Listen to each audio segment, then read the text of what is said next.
takir. Batang itu pecah lagi. Udah ora pecah. Betul.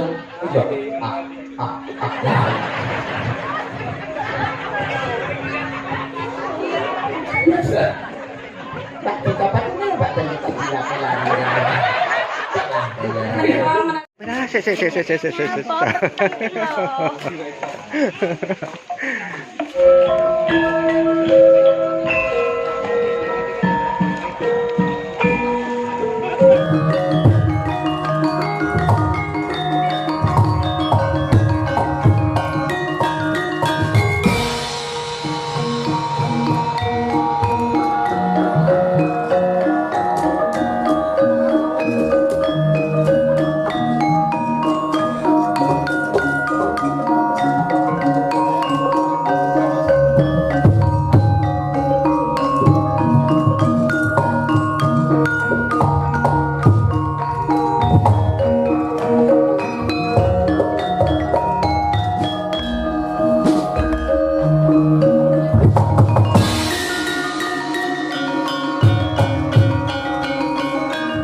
nyadun dawuh ing kalenggahan mangkiripun Dukuh Indrawati sampun siya gawe dhangetaken punapa ingkang dados dawuhipun Kanjeng Koko Prabu.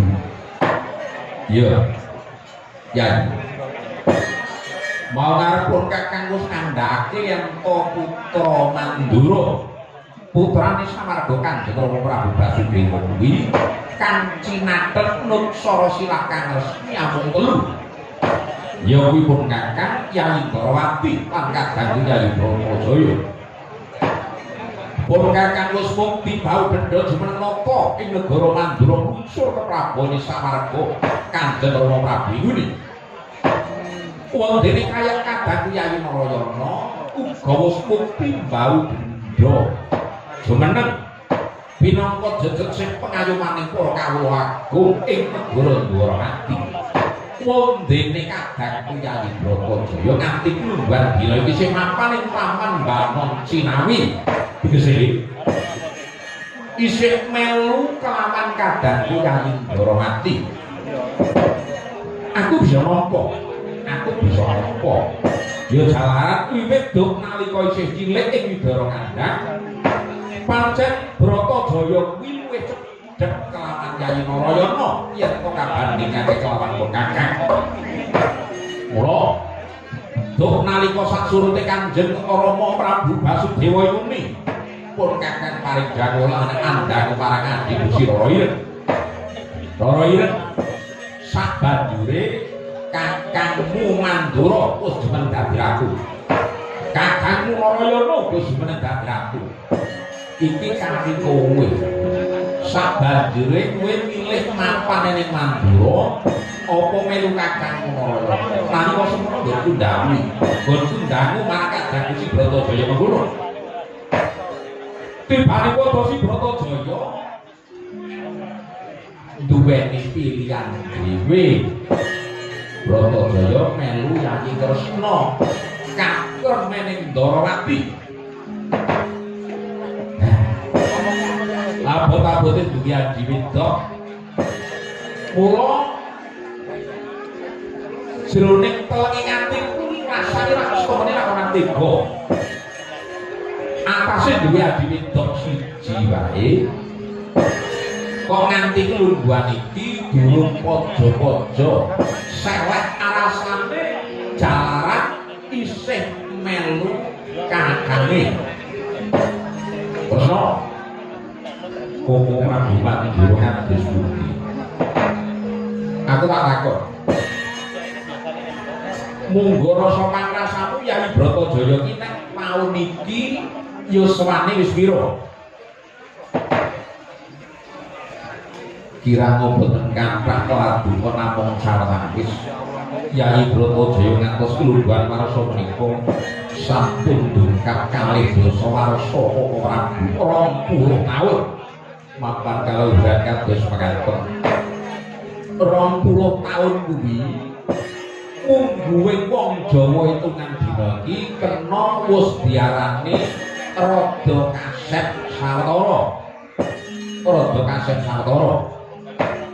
Ya jalaran umume yen to tlatah Mandura Ndrawati ngamarta lan saking wonten kuwi bocah kuwi yen wis umur 17 taun digoleki pacangan. Yen wis umur 18 taun banjur dirabekake. Ra ngono ya.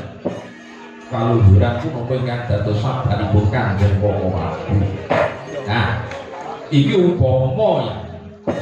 Iki upama tembung upama iki kena balik lan kena bacut.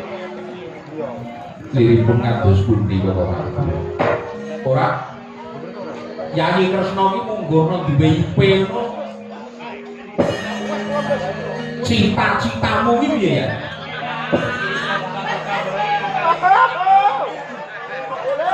Wah, jangan cita-cita. Menengo, Setyaki menengo, iki rembug kuwi gati. Pepenginanmu kuwi kira-kira piye duwe kadang IP?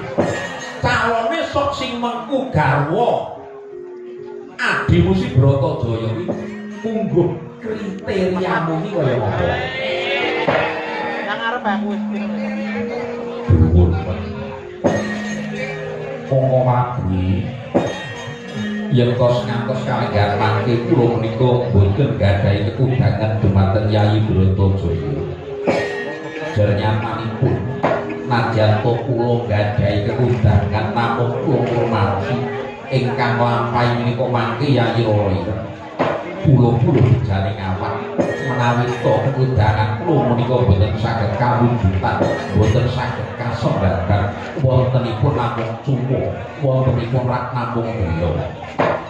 Mau ngarepun Kakang Irak wis kandha. Iki upama tegese kena bacut lan bisa kena bali. Sebisane tak baleni. Iki upama kena bacut kena bali. Pepenginan Yayi Kresna yen duwe piye? Boten ngomong muluk-muluk ora. Kula menika yen to gadhahi kadang IP ingkang badhe mengku garwa kadang kula Yayi Bratajaya. Ingkang kula pingine namung setunggal menika mujudaken satriya praiku sumur besing madu. Ingkang angka kalih satriya ingkang gadhahi raos bekti gangsal perkawis. Bekti mantra kelakar kaluhuran para prabu. Dununge ning endi mampane sing kepiye? Para prabu. Bekti gangsal perkawis menika ingkang sepisan bekti marang Gustine. Manembak marang ngarsaning Hyang Madukrat nut sapataning agama suci ingkang rinasuk para prabu. Kuwi bekti kang sepisan nuwun inggih. Kang angka loro ya. Ingkang angka kalih satriya menika kedah bekti dumateng tiyang sepuhipun. Tiyang sepuh jaler, tiyang sepuh estri. Jernyatanipun satriya ingkang bekti dumateng Rama Ibu kok ateges sampun dungkap marang sangkan paraning dumateng. Mula bukane bisa tumitahing alam padang ora ana liya kejaba Rama Ibu kang kinarya sarana. Sing angka 3 ingkang angka 3 menika bekti dumateng para sepuh. Lah kok para tuwa kuwi beda karo bekti marang para tuwa, marang wong tuwa. Benten Koko Prabu bedane tiyang sepuh menika ingkang lairaken menawi para tuwa menika ingkang menang paring swarga nikmating rasa. Oh iya ya anake dijaluk diwenehke nuwun iki. Sing angka 4 menika bekti marang guru. Tegese satriya menika kedah dunung asalipun sinten ingkang maringi secala pandranging kedah menika ingkang dipun sungkemi, kedah menika ingkang dipun beteni. Lah jangkeping sing angka 5 satriya menika kedah ngabekti marang negari, ngabekti marang laku, kedah puwur tumapur tetepi dumateng perangan negara ingkang lumampah. Oh ono ya. Koko Prabu Kaluhuran. Ya. Ya, kuwi monggo rasa pangrasaku becik toraku ya sarujuk. Nanging mbok menawa beda penemu kuwi mestine rak ya dikeparangake to Yayi. Merdeka Prabu mapan. Sedaya titah ingkang gesang ing Arcapada menika sinewantep lan raos ingkang benten-benten. Pramila bilih menika ketudangan kula tamampu boten sami kaliyan ketudanganipun Kanjeng Koko Prabu. Nah, ya kuwi. Yen pun Kakang duweni ketudangan sumiyen duwe kadang IP kang mengku garwa adikku si Bratajaya mujudake satriya kang ben burine bisa lungsur ke Prabon jumenengae lho. Lirik kados pundi Koko Prabu? Nah, yen satriya kuwi duweni hak pemenang ing pembebasan unsur kepabon madhep Gandhi Ratu menang tepak mbun-bunane wong Sanggara tegese satriya mau duwe kuwasa ing jagat gumelar dina iki ya. Apa kang luwih dhuwur tinimbang panguwasa kang nglaksanani negara? Bebasa apa sanciptane ati? Pun kakek kowe iki. Kadangku Yayi Bratajaya kang wiwit cilik wis keloro-loro nggumbang nyerampil dadi derajate wong kere nalika semana. Aja nganti sok gedene, sok dewasane tetep nglakoni bab kang padha. Mula aku kepengin Sembadra diwengku satriya kang tembene bakal dadi ratu. Koko Prabu iki. Lah iki siji sing direpung. Lah apa kira-kira Yayi Ndarawati kuwi wis duwe angen-angen. Wis duwe angen-angen. Kira-kira sapa? Kira-kira sapa kang bakal ngpacangake kalawan kadangku Yayi Bratajaya? Koko Prabu malih-malih menapa? Yen tosipun nembe karancang rinantang jroning manah kula badhe utusan Kakang Patih Udawa. Lho, utusan Kakang Patih Udawa piye? Golek dina ngono piye? Golek dina ini rasa ado-ado. Mbah Kadriwi ngatasi. Mboten bab punika kula Prabu. Nanging yekosipun kula menika badhe utusan Kakang Patih Udawa supados sowan dhumateng negari Mandura. Matur dhumateng Kanjeng Koko Prabu nelakaken ngaturaken bilih kalenggaran mangke. Kula menika sampun nampi nawala penglamar saking negari Ngamarta ingkang dipun kapaspani Yayi Prabu Darmakusuma. Wondene Suraosih nawala penglamar menika kepengin mundhut garwa kadang kula Yayi Bratajaya. Jimatu Krama Yayi Panengah Pandhawa kadang kula Yayi Permadi Koko Prabu. Kapiyak sang kapirangu renangkul kinempet kompet dosa renanging bawana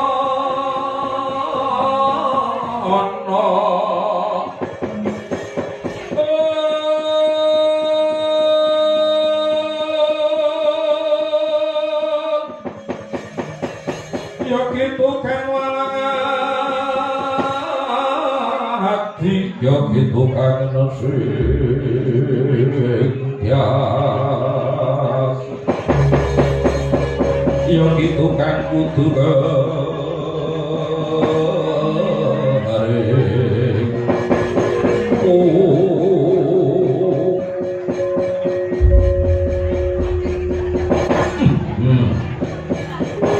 Yayi Prabu Koko Prabu tenjamu gletek petele jebule aku mau dilamake.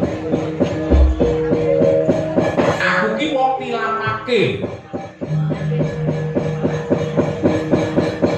Kepara ramu kandhani yen Yayi Bratajaya wis nampa penglamar saka negara Ngamarta. Nembe iki kula badhe matur kok ora ketelak. Wis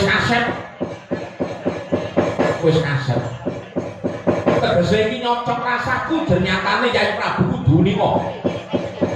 Yen kok tekanku dina iki mestine Yayi Prabu Ndarawati luwih duwe luwih dene tipis.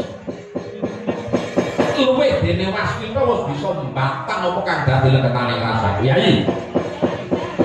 Tekanku ing kene iki sepemene nampa dawuh saka Kanjeng Rama Marasepuh Rama Prabu Salya Mandaraka supaya nglamarake kadangku Yayi Bratajaya kan bakal diwengku dening dulur ipeku Yayi Burisrawa. Mula mau ngapun Kakang wis paring dawuh putraanku Bratajaya Wisra yen duwe bojo sing mengku satriya kang tembe burine bakal nglungsur ke Prabon jumeneng Alendra duweni panguwasa lan menang pambun-bunane wong Sanggara nanging bani padha Kyai Kresna kepara malus napa pengawal swarga Ngamarta kang surasane Bratajaya bakal dirabi karo si Permadi. Permadi apa yang kandhingake kelawan si Burisrawa? Gagah Burisrawa, gedhe Burisrawa, sugih Burisrawa. Kepala Permadi ku satriya kere, satriya gombang nyerantil bakal dijawabake kelawan Kyai Bratajaya. Kyai Kresna Pancalku iki Wurana penglamar saka Ndara Ngamarta ya jalaran pun kakang wis nggawa calon manten kang bakal jawabake kelawan Kyai Wurusbandra. Kula menika boten nama kula badal dawuhipun Kanjeng Koko Prabu Naki sedaya menika sampun kalampahan tartamtu yen to menika dipun wurungaken kang tanpa sabab badhe kirang prayogi Koko Prabu damel raos kirang sekeca ing penggalipun kadang-kadang Barata Pandhawa. Oh, Kyai Kresna tegese nebotake Pandhawa. Mboten nama kula menika nebotaken kadang kula Barata Pandhawa. Pandhawa menika kadang kula Wreja Koko Prabu. Nyatane Kyai Prabu. Kyai Prabu Kresna ora kersa ngurungake penglamar saka Ngamarta. Janjane aku iku aku dulur tuwe ora.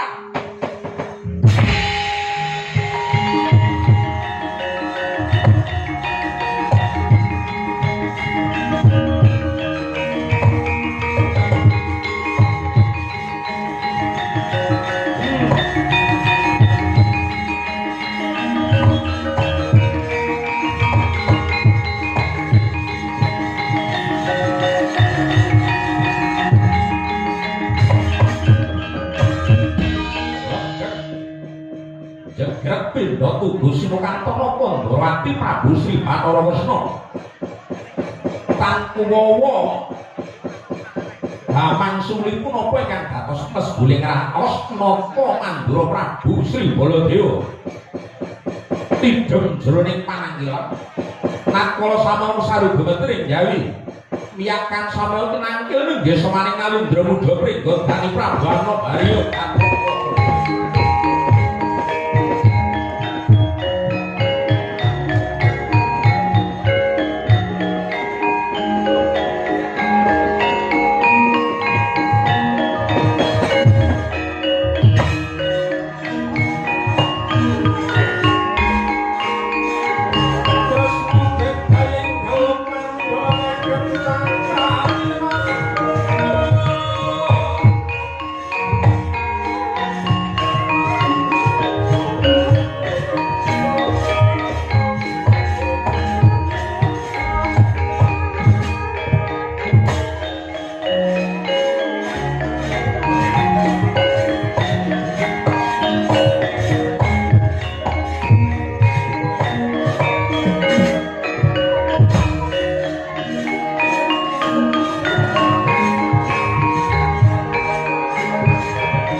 kang sesedhokan marang ana ngarsanipun putraku ing Pringgondani Prabu Anomarya Gatotkaca. Nggih, tetep padha kanthi kaharjan suwanmu kuwi. Wong Prabu nggih. Raja sowan kula putra ing Pringgondani. Ikal gampang dikeparang kula ngaturaken sumengkemen pangabekti kunjuk dumateng sopan dukungan Kanjeng Prabu. Iya Gatotkaca wis tak apa sira ngaturake sumengkem marang kono. Ora liwat pangestu kuwi diaki tanpa ngono nggih. Prabu kateng kapundi. Prabu Mandura kula ngaturaken sumengkem pangabekti kunjuk sopan dukungan Kanjeng Prabu. Anakku wong bagus, anakku wong jarot. Tetep kula sak apa sira ngaturake pangabekti marang kono. Pangestuku diaki tanpa ngono nggih. Kula niki kabundi kadoso jimat saya mingguhi katik hayat Prabu Mandura. Yang Prabu kan bicara harga kalau yang Prabu Gatotkaca ini dorong mati kene ya jangan mas para garuda ini para penting kula pinunduk dia wis tak apa yang Prabu kastuk tanpa ngono ya ji jangan mas niki sampun kula lampi den dan papan itu kalau bumi ngapuraken berarti kami juga pikir papan sedia diluriki sungkem pulau diwujud diluriki Prabu soal pulau kalangan bangki waleh-waleh menopo terputra Pringgondani dinuntuk dari Prabu Darmakusuma ingkang mangking pramila daya-daya ing kula sowan dhumateng ngarsa Ratu Kanjeng Prabu. Pramila menawi wonten suwek kampung kula sacengkang nyadul duka kemarang kawahen pidara dhumateng putra ing Pringgondani. Wong bagus iya saka gedene tanggung jawab nampa jejiban saka kang kowe ngarep. Mula yen kono bakang kurang muji krana sarta isih gedhe pangaturaku yen tinimbang kelawan gedhening tresnaku marang sira kula Gatotkaca. Ora dulur iki ngaturaken dening Prabu mawar kaki Prabu Gatotkaca matur yen to dinuka dening Yayi Prabu Darmakusuma. Nggih Gatotkaca sira dinuka babakan apa marang daging kalmatua. Prabu nggih wale-wale menapa ingkang pangke kula dinuka kadhawan supados ngaturaken mawa kunjuk dumateng Prabu Gorwati. Sira dinuka ngaturake mawa nggih.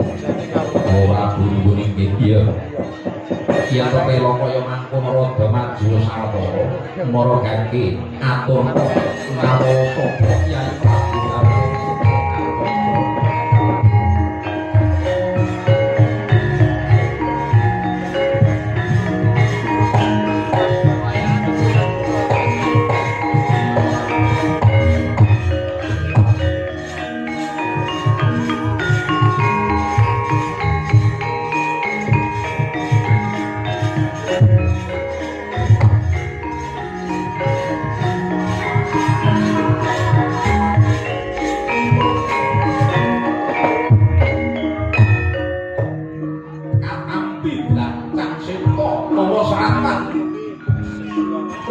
jroning kalih Sanata Kresna.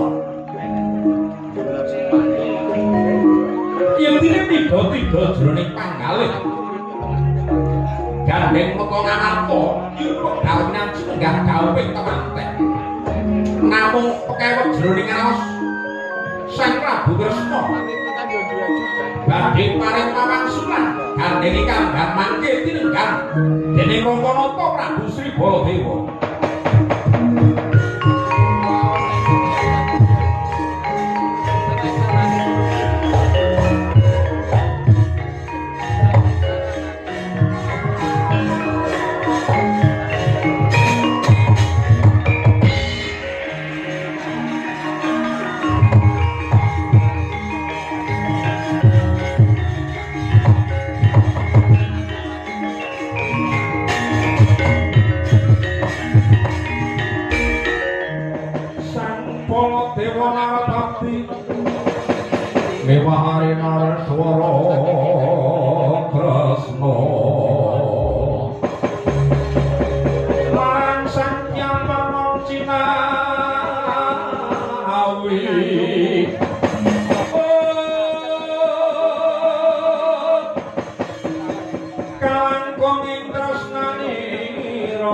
Mila tansah kanya warga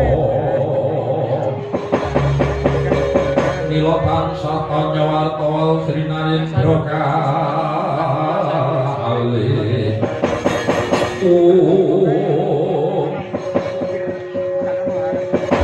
Kyai Prabu Koko Prabu Nurindi sajak leged jroning rasam bareng nampa layang saka Aruwaca apa Yai Surasana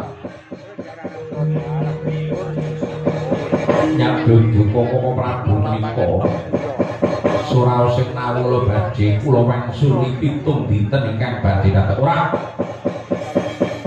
Subriya jroning rasaku apa dikeparengake pun Kakang Narbuka surasane nawul Koko Prabu prayoginipun menika kula pribadi ingkang mau Kyai pun Kakang dulur tuwa diparengake apa prayoginipun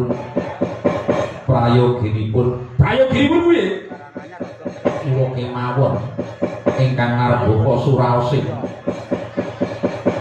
nawala menika aku tak delok kowe dhisik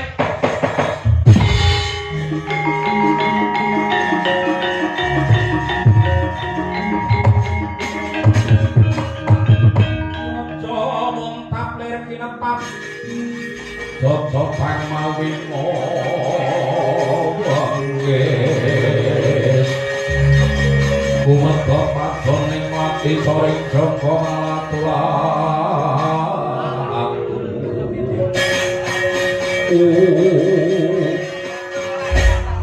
mau ngarep mustu rasa Subriya jroning rasaku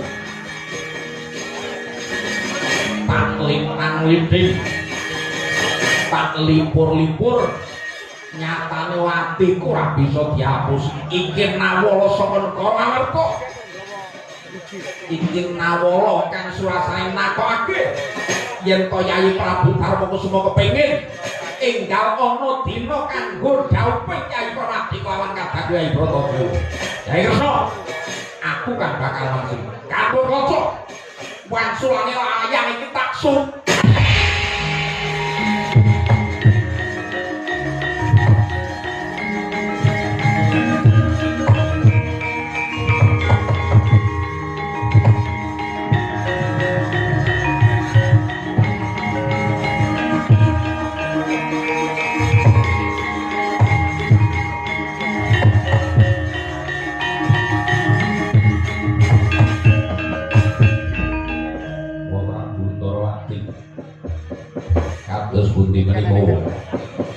Aroso ora perlu takon marang Ndrawati sing nyawuri Baladewa kowe ngerti apa ora isi layang iki mau Wong Prabu kula namung simpating tutuk wenang pundi wenang Narbuka suraosing nawala padyane margi yen to ngantos wonten suwening blancang jaga kula ingkang kinarya congkong bagus rumokno gobokku gak predonan dina iki aku kan mangsuli lamaran saka negara Amarta tak wurungake kan tanpa sabab ya jalaran Bratajaya ora pantes dadi bojone Permadi ku apa satya kere satya gombal karo ngrabi adikku kadang Yai Bratajaya rumokno Bratajaya bakal tak dhawuhake kelawan kadangku Ipik Yai Burisrawa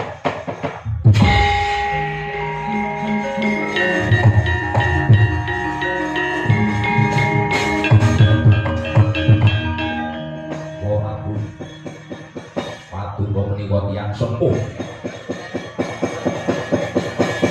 Paduka menika yang sepuh sanes yang sempat tegese piye kekaipun yang sepuh menika kenging damel paugeran kenging menapa ing kalegan panggih kula menika dipun kengket dipun duta wong Prabu Ngamarta sumadyo wonten negari Dwarawati ingkang kula sowani menika Wa Prabu Kresna nanging punapa ingkang dados sabab ngantos paduka Kanjeng Wa Prabu Mandura ingkang duka ingkang dawaken dhuwur mateng kula kemat kawek-wek blancang seta ingkang mujudaken nawala saking kari amarga mundhut kari Ndrawati aku uga duwe menangan padha kanthi pawadan menapa aku kuwi dulure tuwa Kyai Ndrawati kadang sepuh menika urupaning keluarga aku ki ya Nalendra Mandura Nalendra mriku menawi wonten Mandura menawi wonten kari Ndrawati menika derajatipun kathah karo Prabu Baladewa kuwi padha wong Prabu menika tamu pun kathah karo Widaya sakrancang muplak gawipun Kanjeng Prabu Baladewa boten badhe kula keto nanging seklipat aturipun gawipun wong Prabu Ndrawati menika ingkang badhe kula pundi lho kumalancang kowe Kalwaca napa kemawon badhe kula panggil badhe kula lampahi jernyatanipun kula menika duta pamungkas sinten mawon ingkang badhe ngalang-alangi menapa ingkang dados tanggal jawab kula rawe-rawe rantas malang-malang butuh bagus lanang tenan ngerti ora yen dirayu Purbawasari Bratajaya ana tangane Baladewa kula ingkang pinangka duka yen to ngantos urung kawitun Paman Permadi kaliyan wong Bratajaya ingkang wirang boten Paman Permadi ingkang wirang boten para pundi Barata Pandhawa banjur ingkang wirang nata prigod dari Prabu Kalwaca mila kula tatahi pedhoting jaga perai dada metu wong jaba keparat kula tenggawa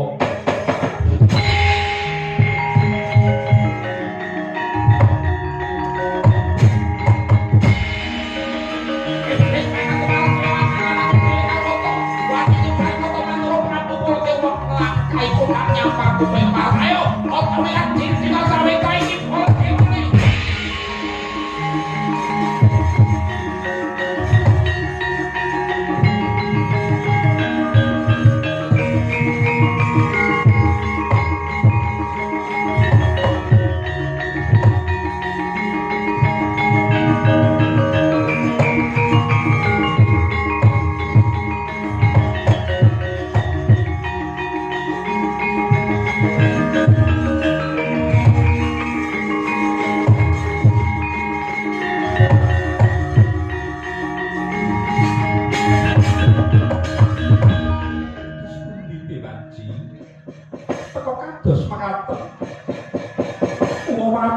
Ndhawaken duka dumateng kadang kula yayi Gatotkaca. Sombo terus pundi Dewaji? Mestine sira ora pangling lagak lagu-lagiane. Wong atuamu Mandura pancen ya kaya mengkono kuwi. Ampun kaget nggih. Menika dipun anggep biasa kemawon gandeng wong menika pancen darah tinggi. Darah tinggi menika menapa Paman? Gampang nesu. Gampang nesu ning apa-apa nesu nek luwih bengok-bengok niku teng Boy Mandura. Setyaki iki mau ora genah sing dikandhake. Aja ngracuni pikirane anakmu Sombo. Sombo, monggo timbalan kan dawuh Dewaji. Dina iki arep dikaya ngopo kedadian dumadi. Wis kebacut kaya mengkene tegese sisih sembihe luput kapuran gari iki mengko bisa mbabar karya kang kurang prayoga. Mula sira Sombo aja pegat ing kaprayitnan. Sira Sombo aja nganti pegat kaprayenan kepara manati krana kawaspadanmu. Aja nganti iki mengko ana kang ngriwu kempul teman saya berbudak telakon kang dumadi negara Ndrawati. Nggih, Kanjeng Rama Prabu Sindika semakin dawuh. Setyaki wonten ing palen kang dawuh Prabu. Aja kaya bocah cilik yaki. Dina iki mara gage sangatak napa radya Balanegara Ndrawati. Aja nganti iki mengko ana kang ngari biru ngrimu kempul marang gone kang bakalan ndayuda Koko Prabu Mandura kelawan putraku ing Pringgondani kaki Prabu Kalwaca. Dhuwur inggih kula lampung sendika ngestakaken dawuh ngiras pantes dina iki bukan kang gantung sibuk jeneng ingsun bakal kundrang apa